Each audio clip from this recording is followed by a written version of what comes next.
Assalamualaikum warahmatullahi wabarakatuh. Waalaikumsalam warahmatullahi wabarakatuh. Bismillahirrahmanirrahim. Alhamdulillahi rabbil alamin. Wal aqibatu lil muttaqin. Wala udwana illa 'alal zalimin. Wassalatu wassalamu ala ashrafil anbiya'i wal mursalin Sayyidina wa maulana Muhammadin wa ala alihi wa ashabihil mujahidin at-tahirin. Amma ba'du. Saudara-saudara kaum muslimin rahimakumullah. Salah satu kelebihan makhluk bernama manusia, yaitu bahwa Allah subhanahu wa ta'ala menghiasi hidup manusia ini dengan syahwat atau yang lazimnya kita sebut sebagai hawa nafsu.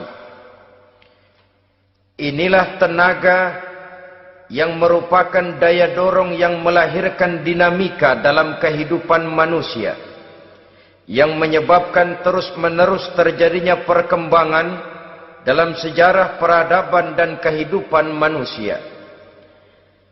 Hawa nafsu bisa melambungkan seseorang kepada puncak kejayaan, dan hawa nafsu dapat menenggelamkan seseorang ke dasar jurang kehancuran yang paling dalam. Pada surah Ali Imran ayat 14, Allah subhanahu wa ta'ala berfirman, A'udzu billahi minasy syaithanir rajim. Zuyyina lin-nasi hubbus syahawati minan nisa'i wal banin wal qanatiril muqantarati minadh dhahabi wal fiddah wal khailil musawwamati wal an'ami wal harth. Dzalika mata'ul hayatid dunya wallahu indahu husnul ma'ab. Mari kita perhatikan ayat ini lebih dekat lagi. Allah subhanahu wa ta'ala menjelaskan, Zuyyina linnasi hubbus syahawat. Makhluk manusia itu dihiasi dengan hawa nafsu. Dengan kata lain, hawa nafsu adalah perhiasan. Manusia tanpa hawa nafsu sama saja dengan orang yang tidak berhias, monoton, tidak mempunyai perkembangan dalam gerak kehidupannya. Tetapi kalau hawa nafsu adalah perhiasan, maka jika kita berbicara soal perhiasan, ada dua hal yang harus menjadi catatan pokok. Pertama, kapan satu perhiasan boleh kita pakai? Yang kedua, di mana perhiasan itu harus kita pakai? Kalau saudara berdandan rapi, pakai sepatu dengan kaos kaki, celana, jas, pakai dasi segala macam, tapi itu saudara lakukan pada saat saudara akan pergi ke WC, maka saudara sudah memakai perhiasan tidak pada waktu yang tepat. Begitupun sebaliknya, kalau jam tangan saudara pakai di kaki, kopiah saudara pasang di kaki, lalu sepatu naik ke atas jidat, maka saudara memakai perhiasan tidak pada tempatnya yang tepat. Demikian juga sifat yang bernama nafsu. Kapan dia boleh diperturutkan, di mana dia boleh disalurkan, adalah tugas daripada agama untuk mengatur syahwat atau hawa nafsu. Lihatlah kehidupan malaikat. Malaikat makhluk yang diciptakan Allah tanpa hawa nafsu. Maka kehidupan malaikat monoton. Malaikat tidak mempunyai peradaban dan kebudayaan. Malaikat adalah makhluk yang secara instinktif diciptakan untuk berbakti, tidak punya alternatif atau pilihan lain.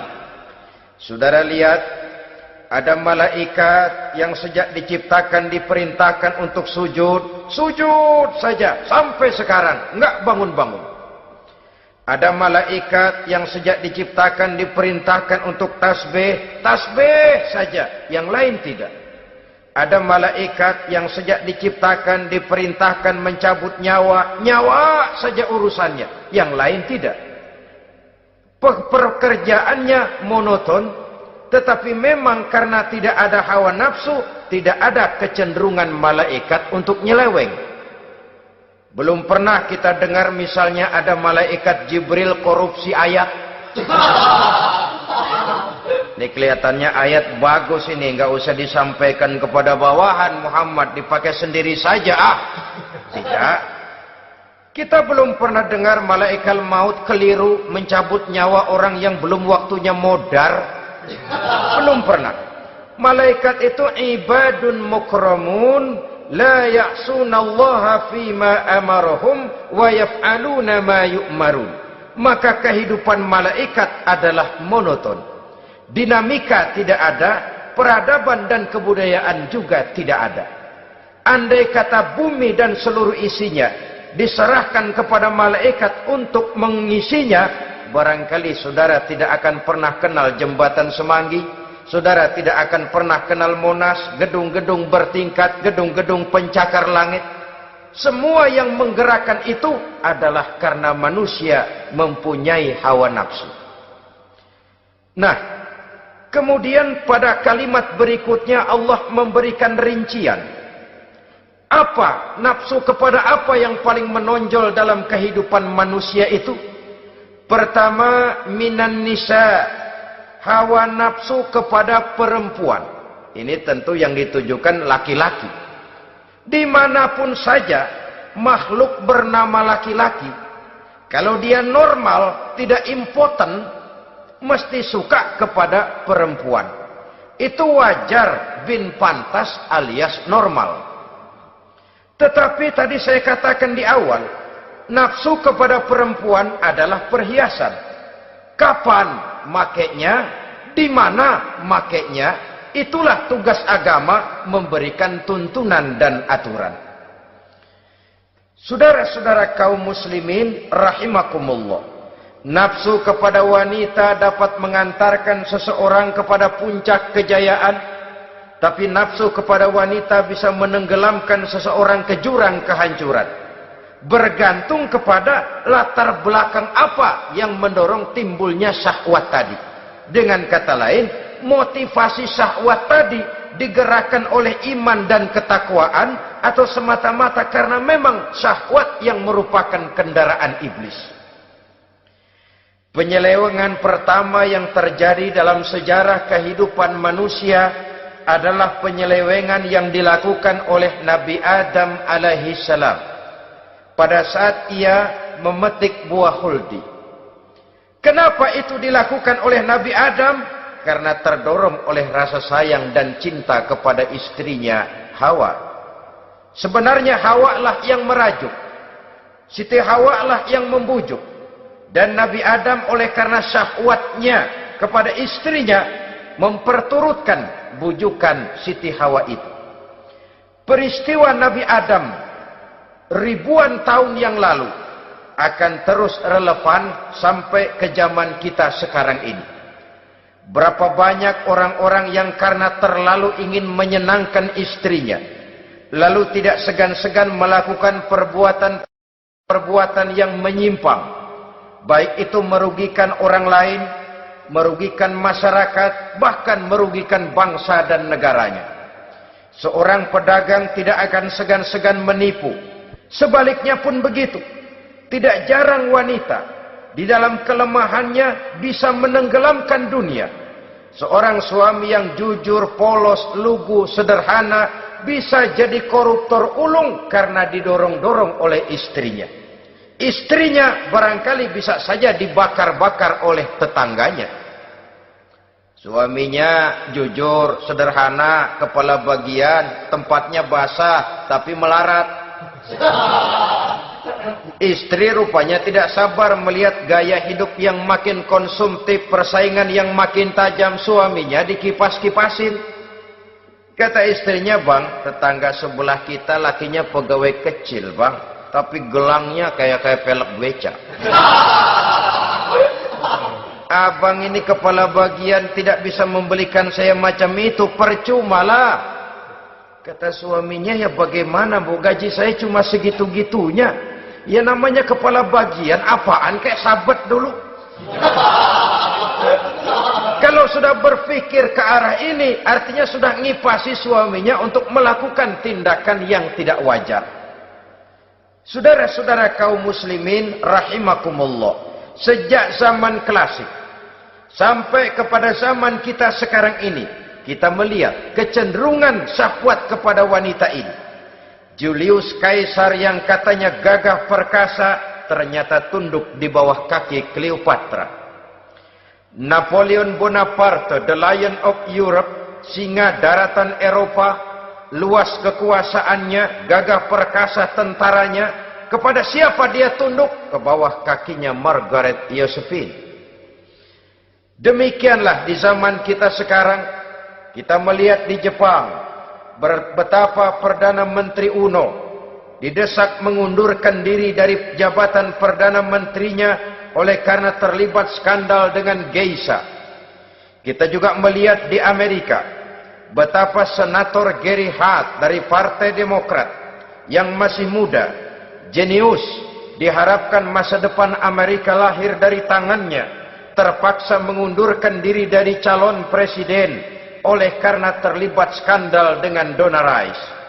Kita juga menyaksikan betapa parlemen dan kabinet di Inggris sempat geger oleh karena skandal Pamela Bordes, pelacur kelas kakap yang melanglang buana mencari sasaran-sasaran kakap. Ini adalah kisah kejatuhan yang diakibatkan oleh hubbus syahawat minan nisa. Oleh karenanya benar jika Nabi kita menyatakan an-nisa'u imadul bilad, wanita adalah tiang negara. Jikalau baik wanita, baik negara. Jikalau rusak wanita, hancur negara.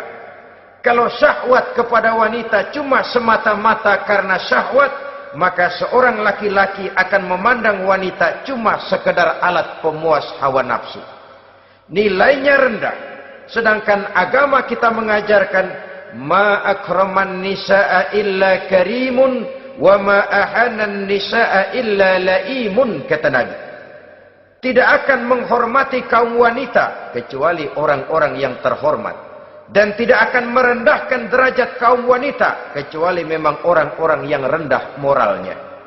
Dengan kata lain, apabila syahwat minan nisa ini dilandasi dengan semangat iman dan ketakwaan, maka kehidupan Rasulullah sallallahu alaihi wasallam sungguh menjadi figur dan contoh dalam kehidupan kita.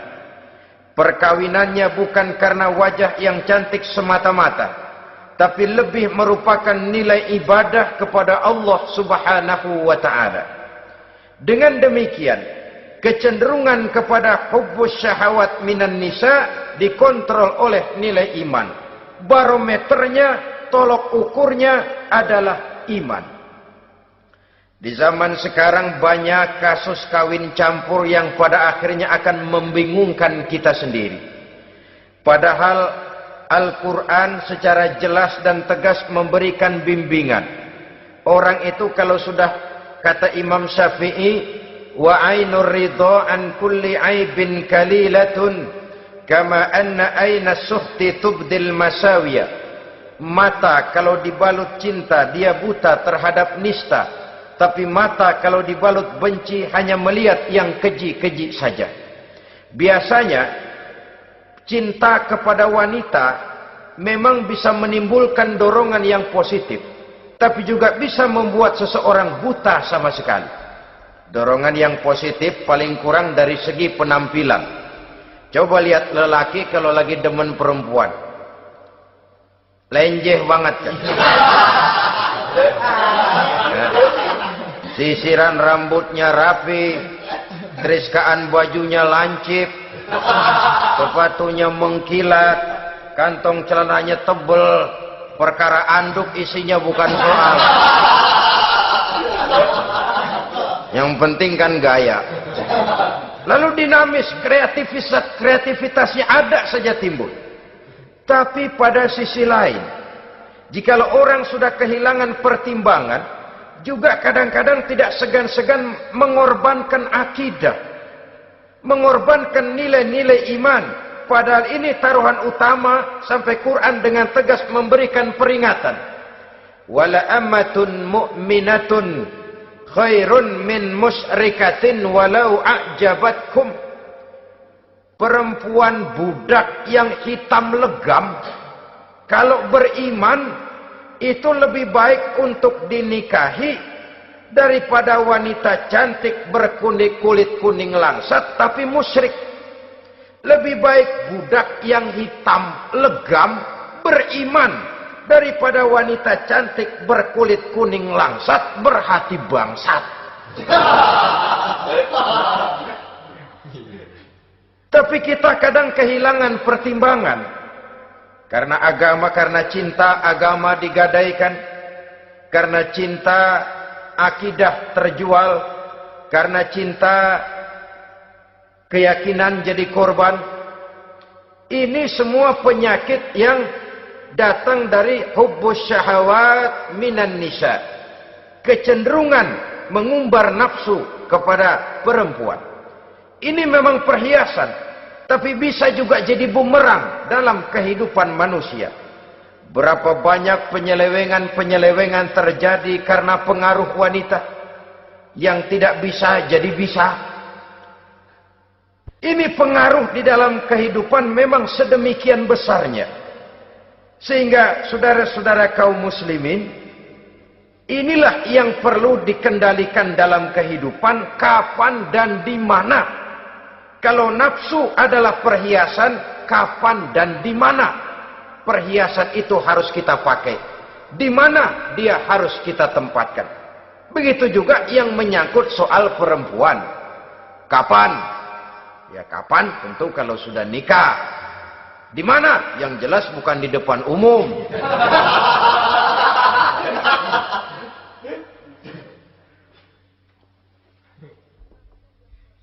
Ini nafsu yang pertama, minan nisa. Yang kedua, wal banin. Dihiasi juga manusia dengan kecintaan kepada banin. Makna banin di sini al-aulad, anak-anak laki. Kenapa disebut banin, anak-anak laki? Karena pertama, sering anak laki itu lebih jadi kebanggaan buat orang tuanya ketimbang anak perempuan. Sebabnya apa? Pertama, faktor nasab. Silsilah lebih kuat kepada laki-laki ketimbang perempuan. Yang kedua, faktor cita-cita. Orang tua kalau punya anak laki-laki, cita-citanya panjang.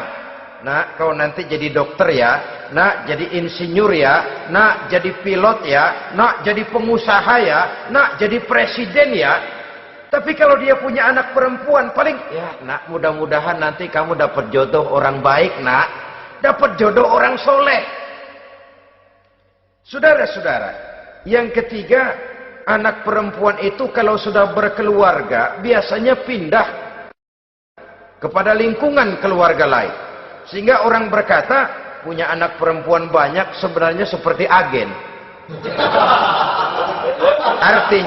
Artinya ada yang mau bawa, kan begitu. Ada yang minta, ambil. Ada yang berminat, buntel. Paling dia nengokin orang tuanya ya lebaran. Ya syukur kalau sebulan sekali atau seminggu sekali. Tapi minimnya kan lebaran. Dengan demikian dari garis nasab ini lebih kuat al-banin ketimbang al-banat. Manusia dihiasi dengan kecintaan kepada anak-anak. Sering karena terlalu cinta kepada anak, kita menjerumuskan anak. Terlalu sayang kepada anak, segala maunya kita perturutkan tanpa kendali dan kendala. Akhirnya sifat yang demikian itu malah mendorong anak untuk manja, tidak percaya kepada kemampuan yang dimilikinya, selalu mengandalkan kepada kebesaran, kemampuan daripada orang-orang yang dibanggakannya itu. Dan dalam kondisi demikian, kedewasaan dan tanggung jawabnya akan lambat berkembang. Maka Allah Subhanahu wa ta'ala memperingatkan bahwa harta dan anak bisa menjadi fitnah. Dalam ayat lain Allah juga memperingatkan, ya ayyuhalladzina amanu la tulhikum amwalukum wa auladukum an dzikrillah. Wahai orang-orang yang beriman, jangan sampai hartamu dan anak-anakmu memalingkan kamu daripada mengingat Allah. Jangan sampai kesibukanmu kepada anak dan harta benda menyebabkan kamu sampai lupa mengingat Allah Subhanahu wa ta'ala. Berapa banyak manusia yang tenggelam dengan melupakan Allah, jauh dari agama, jauh dari tuntunan syariat, oleh karena disibukkan oleh persoalan anak dan persoalan harta benda.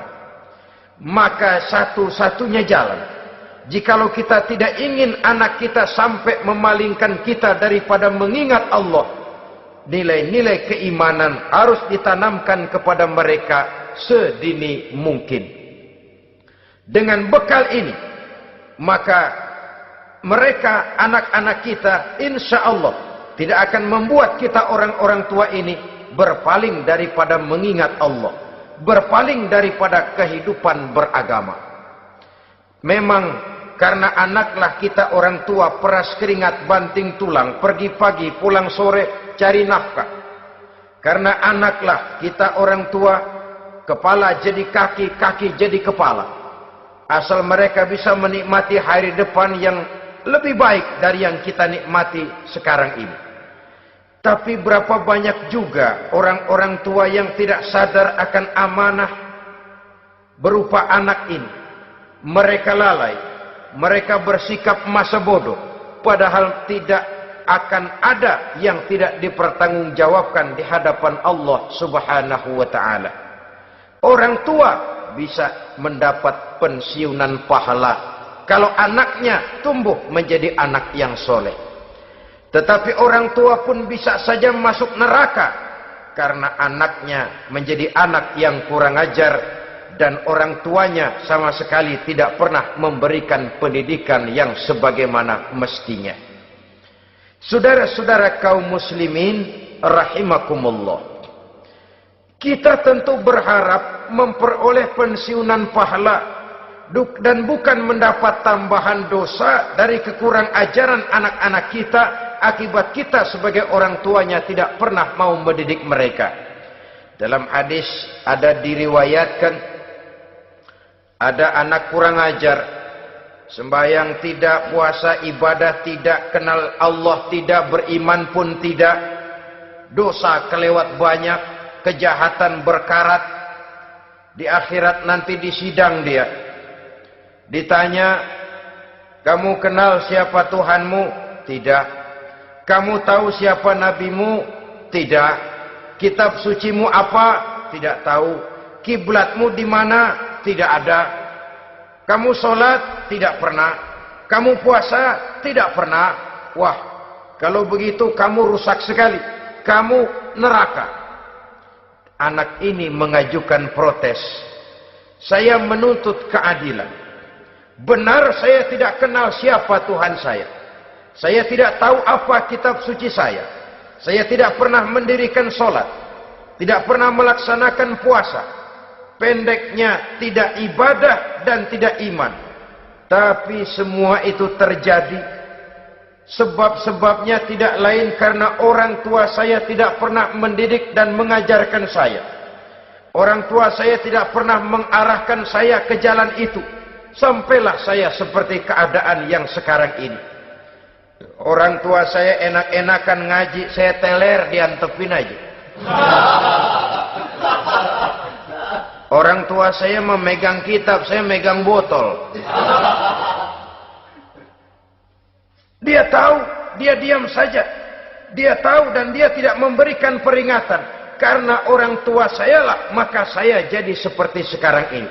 Kalau saya harus masuk ke dalam neraka, saya menuntut keadilan agar orang tua saya juga ikut bersama saya gabung ke dalam neraka.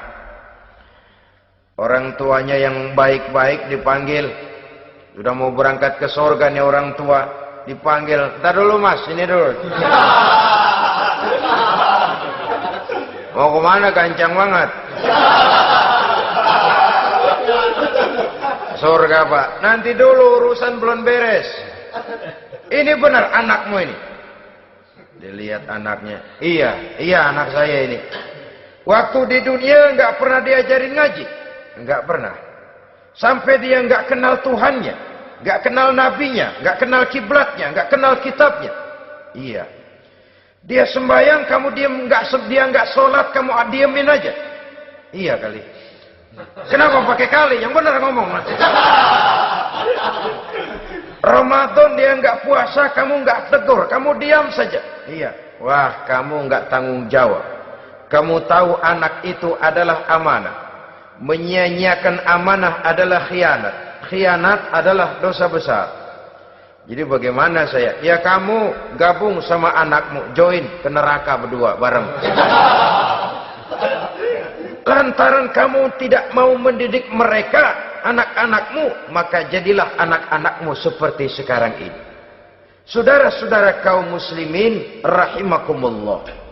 Sebaliknya, jikalau anak-anak kita yang kita cintai ini, yang merupakan buah hati belahan jantung, tumbuh dan berkembang menjadi anak-anak yang soleh, yang bermanfaat bagi masyarakatnya, bagi agama, bangsa dan negaranya, kita orang tuanya bolehlah tentram menerima pensiunan pahala. Menerima pensiunan pahala dari kesolehan anak yang ditinggalkannya.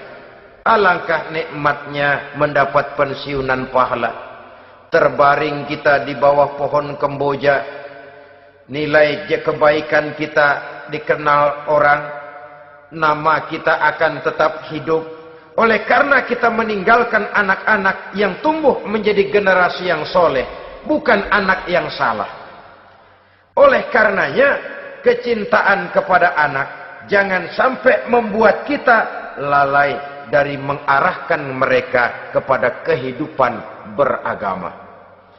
Di zaman sekarang ini, kecenderungan kita mengarahkan anak pun sudah kepada kecenderungan yang berbau materialistis.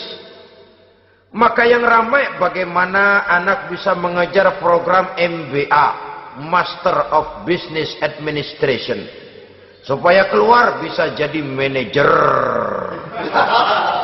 Bagaimana anak lalu kursus komputer, supaya keluar menjadi tenaga yang canggih di bidang komputer. Ya, kalau dia perempuan cantik, bagaimana dia bisa masuk Akademi Sekretaris and Management, supaya bisa jadi sekretaris. Atau bagaimana dia bisa masuk sekolah nyanyi, supaya nanti jadi penyanyi dengan tarik suara, uang lalu mengalir ke dalam kocek jutaan nilainya. Maka yang ramai pun hal-hal yang semacam itu. Dalam pada itu, pengajian, kursus-kursus keagamaan, studi-studi klub yang membicarakan masalah-masalah agama, ramainya kadang-kadang kalau bulan Ramadan, dianggap training center. Ya lumayan, daripada tidak sama sekali mah lumayan. Tapi dengan demikian ini kan merupakan bagian terpokok dari kehidupan manusia. Alangkah idealnya jika dia mengantongi gelar MBA, Master of Business Administration, tapi punya nilai iman yang tangguh, ahli komputer, tapi punya keyakinan beragama yang mantap. Saudara-saudara kaum muslimin rahimakumullah, kecintaan kepada anak-anak sering mendorong seseorang untuk menimbulkan sifat nepotisme. Segalanya serba garis keturunan. Sejak ia jalur birokrasi sampai ke dalam kehidupan sehari-hari, nepotisme ini bisa terlihat. Orang kehilangan kondisi objektivitasnya. Mampu atau tidak, soal lain. bidangnya atau tidak bukan soal. Yang penting masih ada hubungan keturunan. Maka timbullah tumpang tindih untuk sesuatu pekerjaan yang tidak sesuai dengan kemampuan dan keahliannya. Di desa-desa kita melihat masjid, ketua masjid bapaknya, bendahara anaknya, sekretaris mantunya, Bilal besannya, kul beduk engkongnya.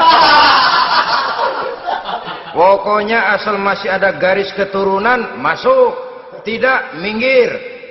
Ini pada akhirnya kurang menciptakan pemerataan kesempatan.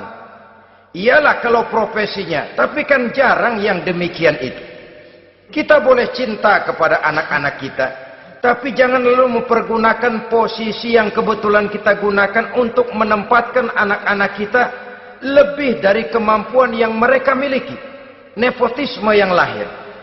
Sehingga ini bukan saja tidak mendidik, tapi mengakibatkan terjadinya tumpang tindih. Tidak lagi berprinsip the right man on the right job, bahwa orang harus ditempatkan sesuai dengan keahliannya, tapi kita sudah berpikir subjektif, ahli atau tidak ahli, asal masih berbau keturunan, ayo silahkan. Nepotisme yang akan lahir. Oleh karenanya, mencintai anak adalah sesuatu yang merupakan perhiasan di dalam kehidupan. Wajar, tetapi harus kita menempatkannya sesuai dengan semestinya.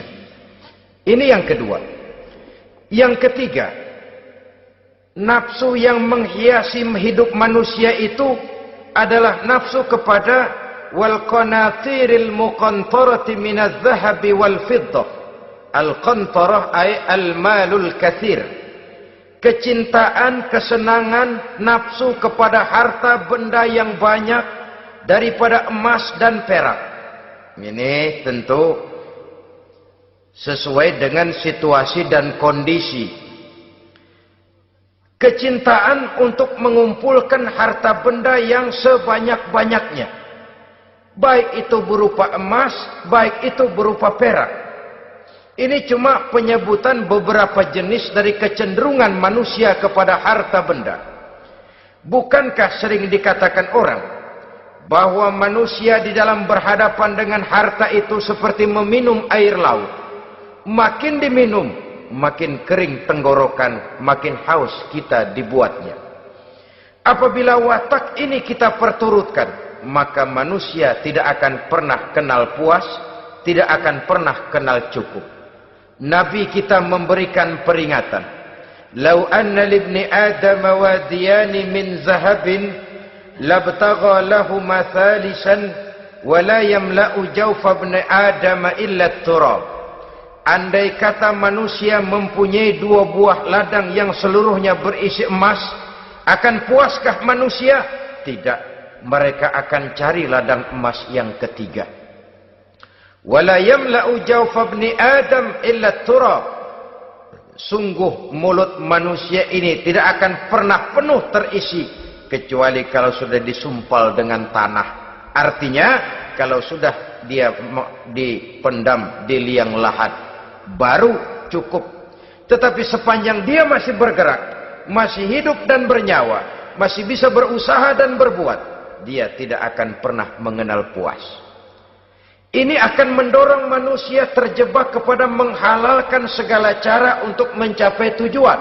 Yang penting kaya, kan begitu. Dan cepat. Sebab sekarang orang sering motong kompas. Yang penting kan cepat kaya. Soal cara, kalau jujur aja mah, sampai kapan mau kaya? Perkara itu renten, bukan soal. Perkara itu judi, tidak jadi masalah. Perkara itu korupsi, menyangkut hak orang banyak, bukan soal. Yang penting cepat kaya. Dan anehnya lagi, tidak malu menumpuk kekayaan dengan cara yang tidak wajar. Ya kan orang hidup bermasyarakat tuh bisa dianalisa tuh. Emang usahanya apa sih? Gajinya sebulan berapa sih? Kok bisa gitu-gitu bener sih? dari mana sih? Secara langsung orang tidak berani bertanya, tapi dari mulut ke mulut akhirnya tersebar jadi rahasia umum. Si Ano kan punya ano, dia ano, anonya seano.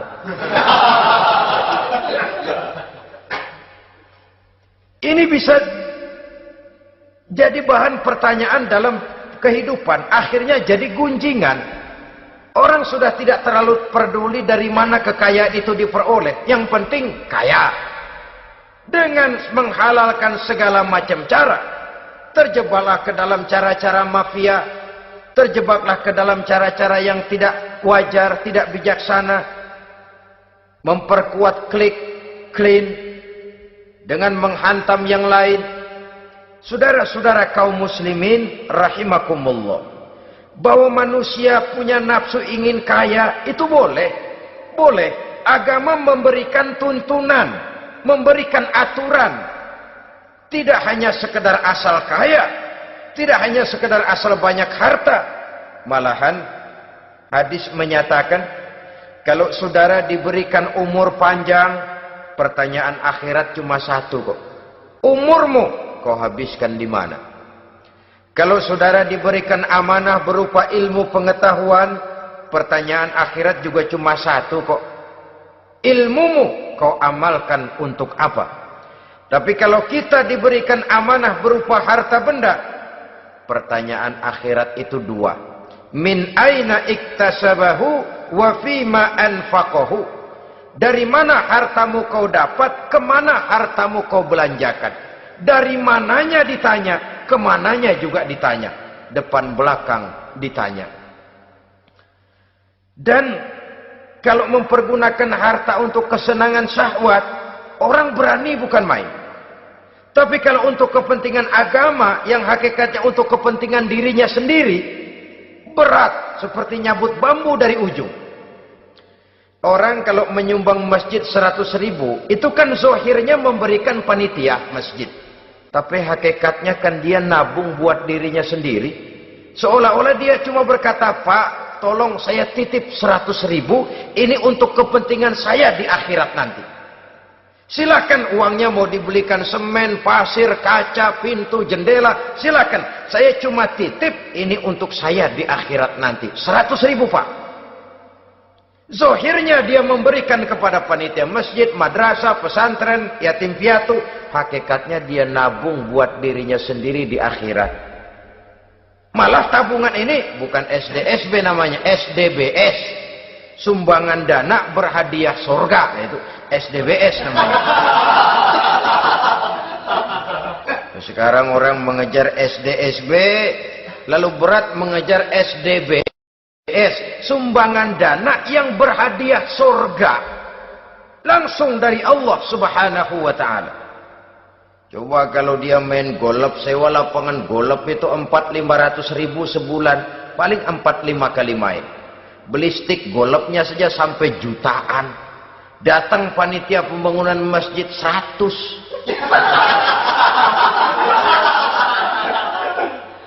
Minta didoain masuk surga lagi.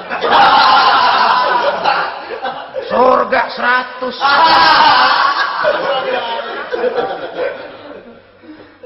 Saudara-saudara kaum muslimin rahimakumullah, kecintaan kepada harta benda yang banyak, baik berupa emas, berupa perak, mendorong orang untuk berlomba-lomba yang Allah peringatkan dalam Al-Quran, alhaakumut takatsur hatta zurtumul maqabir.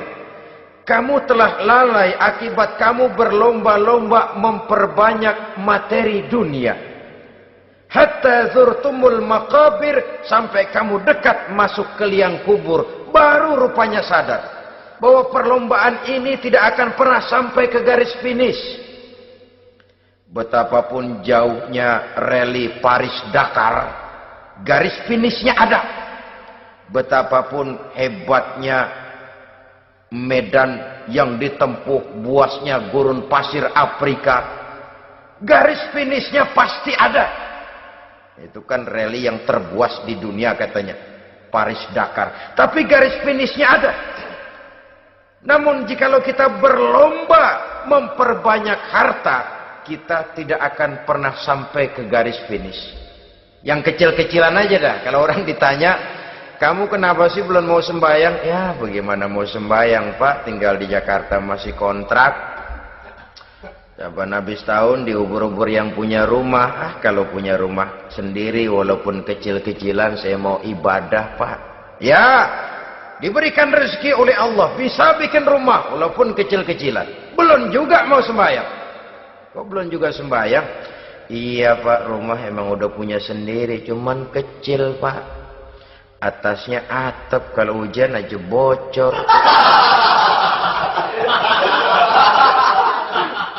Kalau bisa bikin rumah yang permanen Pak, tenang, saya ibadah, sembahyang saya rajin.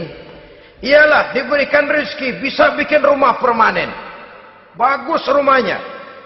Lain lagi. Iya, rumah sudah permanen, tembok, ubin, cuman isinya belum ada Pak, perabotannya. Duh. Kalau punya peralatan rumah tangga yang memadai, tenang, saya ibadah. Diberikan juga rezeki bisa beli perabotan rumah tangga yang lumayan. Di atas tekelnya sudah pakai karpet, mebelnya spaghetti, tempat tidurnya alga spring bed dan low pillow, ada kulkas, ada TV, di sebelah TV ada kunci mobil. Kuncinya mobilnya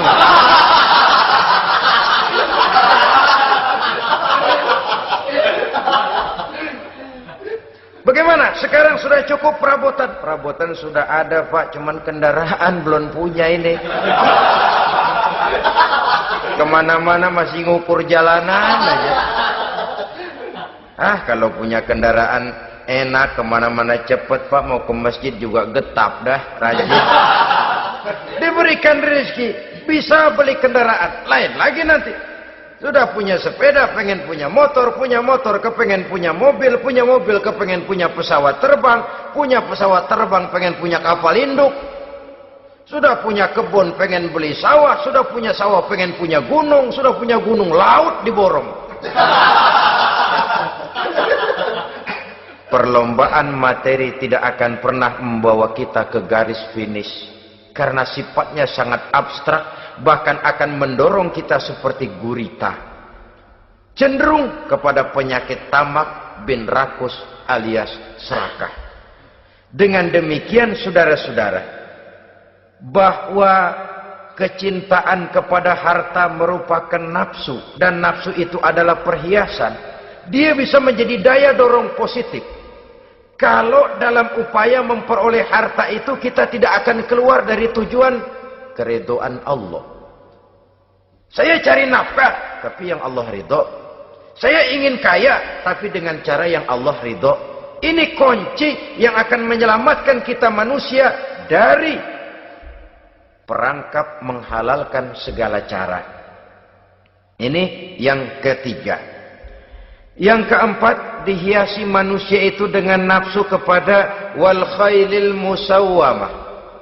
Kuda yang bagus, kendaraan yang bagus, kuda yang terpelihara. Al-musawwamah ada yang mentafsirkan ar-ra'iyah. Ar-ra'iyah itu yang digembalai. Binatang ternak, kuda yang digembalai atau kuda yang diikat. Artinya, kalau dulu kan yang namanya tuan-tuan tanah itu baru dibilang bejeger kalau kemana-mana naik kuda. Jet set zaman dulu itu udah kelompok jet set, itu kendaraan. Kalau sekarang baby benda, dulu mah kuda band.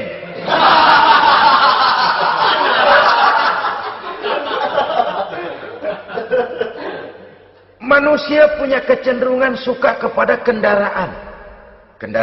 Apalagi di zaman sekarang ini, wah, iklan-iklan itu kan sangat menggoda kita. Melayani segala macam bentuk penjualan. Nah, ini lalu terangsang biar duit cekak. Kalau udah ngebaca itu, wah, berani banget dah. Tahu duit nggak mungkin cukup, tapi begitu baca melayani segala macam bentuk penjualan dengan fasilitas ringan. Nah, jadi dah. Jadi juga punya mobil, jadi dah. Perkara utang itu bakal nyekek leher, bukan soal. Kasihan saudara-saudara kita di daerah-daerah yang terjebak kepada iklan-iklan merangsang yang akhirnya di luar kemampuan. Sehingga terjebak pada saat dia harus mengembalikan kredit, dia tidak mampu, barang disita, uang hangus, nyengir deh. Bekipas sembari tahlil. Habis arang besi binasa. Bahwa kita menginginkan kendaraan yang serba baik, silahkan. Tiap akhir tahun ganti merek, keluar yang baru, ganti lagi. Itu kalau orang yang mampu. Buat kita yang tidak mampu, kenapa tidak bersyukur melihat yang lebih rendah di bawah kita? Alhamdulillah kita punya mobil, tangga kita cuma punya motor. Yang punya motor, syukur kita punya motor bisa rada cepetan. Tangga sebelah punya sepeda, mana-mana kekejek mulu. Yang punya sepeda, alhamdulillah punya sepeda. Tangga sebelah kemana-mana jalan kaki. Yang jalan kaki, syukur masih bisa jalan. Temen sebelah lumpuh bertahun-tahun nggak. Yang lumpuh, alhamdulillah masih hidup. Tangga sebelah kemarin out, nggak balik lagi. Saudara-saudara, saya pikir menengok ke atas itu perlu supaya ada rangsangan kita untuk maju. Tapi menengok ke bawah pun juga lebih perlu agar kita mensyukuri yang ada dan tidak suudzon, tidak buruk sangka kepada Allah. Apa yang diberikan Allah kepada kita sekarang ini, itulah yang terbaik menurut Allah untuk kita. Saudara-saudara kaum muslimin rahimakumullah. Dahulu ada seorang pemuda, matanya buta. Dia mengeluh, "Ya Allah, kenapa saya dilahirkan dalam keadaan buta? Apa dosa saya? Apa salah saya? Andai kata saya tidak buta, saya melihat keindahan alam ini, saya lebih akan bersyukur kepadamu ya Allah." Nah, sudah, dia berburuk sangka kepada Allah. Satu hari, ini Raja Baduy di pedalaman mengerahkan tentaranya menculik anak-anak muda. Ini Raja Baduy ini kanibal, artinya suka makan daging manusia. Anak-anak muda ini diculik. Yang masih muda-muda ya, kalau kambing muda itu kan di sop rada sedap. Rupanya ini Raja kanibal ini begitu. Anak-anak muda termasuk ya pemuda yang buta tadi itu kena culik. Ya sudah diculik, rawatlah di istana raja ini, diberikan pakaian bagus, dikasih makan serba enak. Sebab apa? Supaya badannya gemuk. Setelah gemuk nanti dipotong di sop legit. Udah, kerjanya cuma makan tidur, fasilitas nikmat, tidur enak. Udah giliran dapat 1 bulan 2 bulan kemudian, ketika mau diambil anak-anak muda ini, raja sendiri yang milih mana yang disop duluan nih. Sampai giliran anak muda yang buta ini, raja geleng kepala. Yang begini mah buta, dagingnya nggak enak. Ini satu lepas aja, lepas. Saya mau makan daging orang buta, lepas aja. Pulang ini anak muda, batinnya bersyukur, sujud syukur, ya Allah, katanya untung saya buta. Coba kalau saya nggak buta udah habis saya disop. 2 bulan yang lalu dia mengeluh, "Ya Allah, kenapa saya dilahirkan dalam keadaan buta?" Sekarang dalam pulang ke rumah, perjalanan menuju ke rumah, dia berkata, "Alhamdulillah, andai kata saya tidak buta, habis badan saya disop oleh raja yang kanibal tadi itu." Saudara-saudara kaum muslimin rahimakumullah. Jadi dengan demikian pola hidup yang konsumtif sesungguhnya sangat tidak mendidik apabila dilatar belakangi oleh kemampuan yang tidak menunjang. Dengan demikian setidaknya mendidik orang untuk berkhayal. Anak-anak muda sama merek mobil ngerti banget dah, punya kagak? Ini BMW model terakhir nih. Nih, kemarin gue ngeliat di sana gue megang rame banget.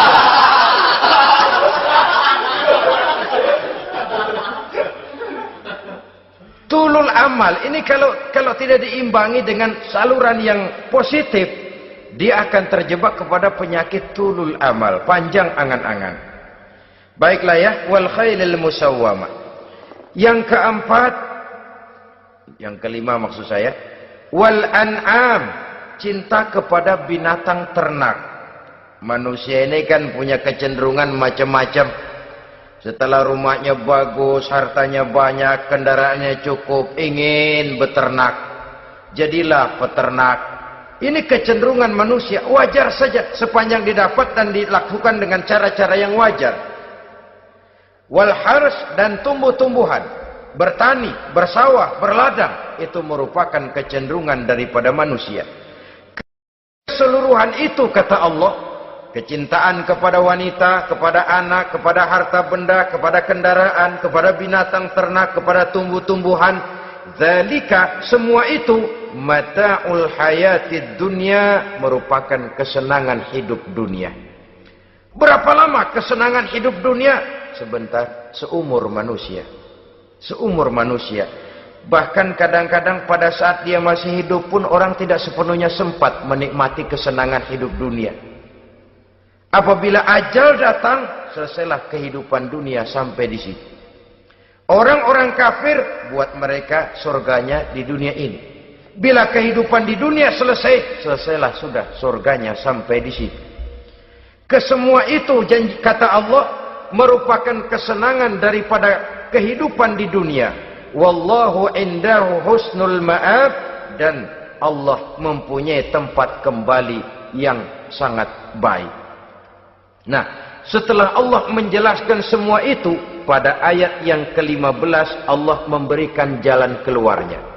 Memperturutkan nafsu kepada wanita, anak-anak, harta benda, kendaraan, binatang ternak. Bijaksanakah itu? Dalam ayat ke-15 surah Ali Imran ini Allah memberikan penjelasan tuntas. Qul a'unabbi'ukum bi khairim min zalikum. Katakan kepada mereka Muhammad, maukah kamu aku beri kabar yang lebih baik dari semua itu? Lebih baik daripada kesenanganmu kepada wanita, kepada anak-anak, kepada harta benda, kepada kendaraan dan sebagainya. Mau kamu aku beritahu yang lebih baik daripada semua itu? Jawaban tentu mau. Kalimatnya bukan ukhbirukum, a'unabbi'ukum. An-naba itu berita yang besar. Lain dengan al-khabar, itu berita biasa saja. An-naba, sehingga pembawa berita disebut nabi. Dari naba, yanbi. Pembawa berita yang benar. A'unabbi'ukum, maukah kau aku tunjukkan kepada satu berita yang benar-benar besar dan benar-benar lebih baik dari yang semua disebutkan tadi. Apa jalan keluarnya? Lillazina taqaw 'inda rabbihim jannatun tajri min tahtihal anhar. Bagi orang-orang yang bertakwa kepada Allah, mereka akan mendapatkan surga yang di bawahnya mengalir sungai. Khalidina fiha, mereka akan kekal di dalamnya. Wa azwajun mutahharah, dan mereka mendapat istri-istri yang suci. Waridwanum minallah, dan keridhaan daripada Allah subhanahu wa ta'ala.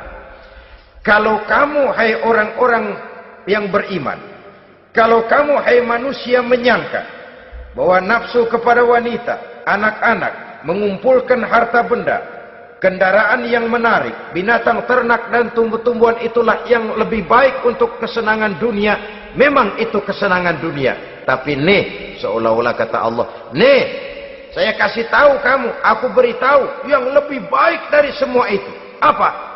Takwa kepada Allah. Kecintaan kepada wanita. Kalau takwa dasarnya, orang nggak amburadul, nggak semrawut, nggak pokoknya gue mau asal perempuan dan membuat terus. Tapi punya kaidah, punya norma. Demikian juga kepada anak-anaknya. Demikian juga kepada harta benda. Pokoknya asal harta, mau halal mau haram, tekuk terus dah. Semuanya dilandasi oleh taqau, lillazina taqau, oleh ketakwaan kepada Allah. Nah, ketakwaan ini akan menghasilkan apa? Inda rabbihim jannatun tajri min tahtihal anhar. Melahirkan, menghasilkan surga yang di bawahnya mengalir sungai-sungai. Saudara-saudara kaum muslimin rahimakumullah, jika kita menyangka bahwa wanita bisa memberikan kesenangan, iya, kesenangan dunia. Jika kita menyangka bahwa harta benda bisa memberikan kesenangan, iya, kesenangan dunia.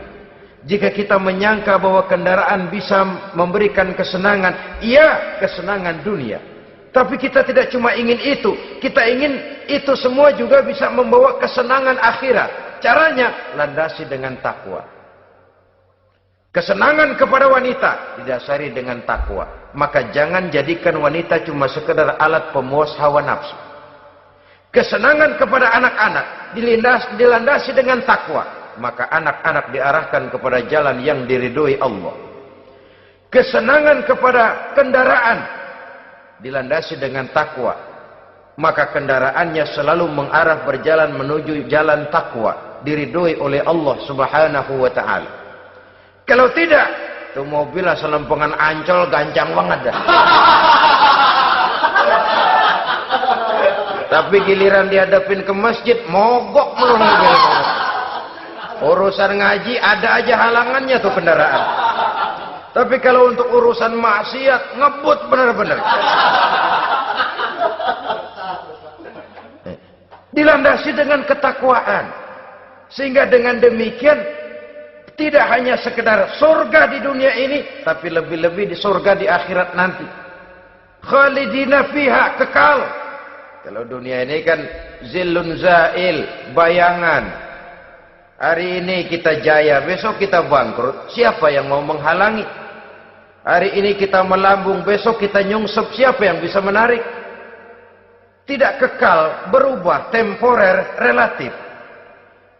Di sana, kebahagiaan yang dilandasi dengan takwa ini sudah surga, kekal di dalamnya, azwajun mutahharah.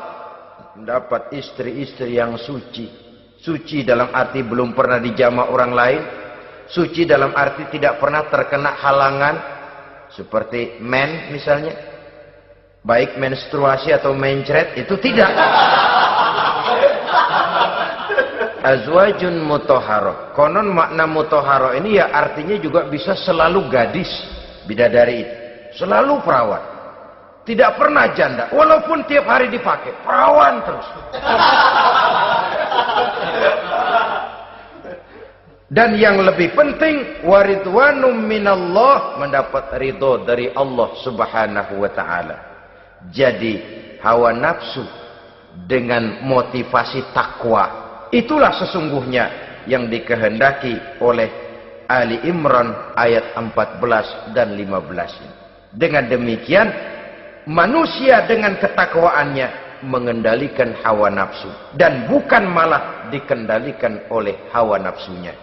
Sehingga dengan demikian seluruh fasilitas yang dimilikinya, baik itu berupa istri, anak, kendaraan, binatang ternak, harta benda, tanam-tanaman, seluruhnya semakin meningkatkan ketakwaannya kepada Allah Subhanahu wa taala. Mudah-mudahan kita bisa mencapai tingkat ini di mana kita hidup mampu dan sanggup mengendalikan nafsu, bukan malah dikendalikan oleh hawa nafsu. Terima kasih dan mohon maaf. Wassalamualaikum warahmatullahi wabarakatuh. Waalaikumsalam warahmatullahi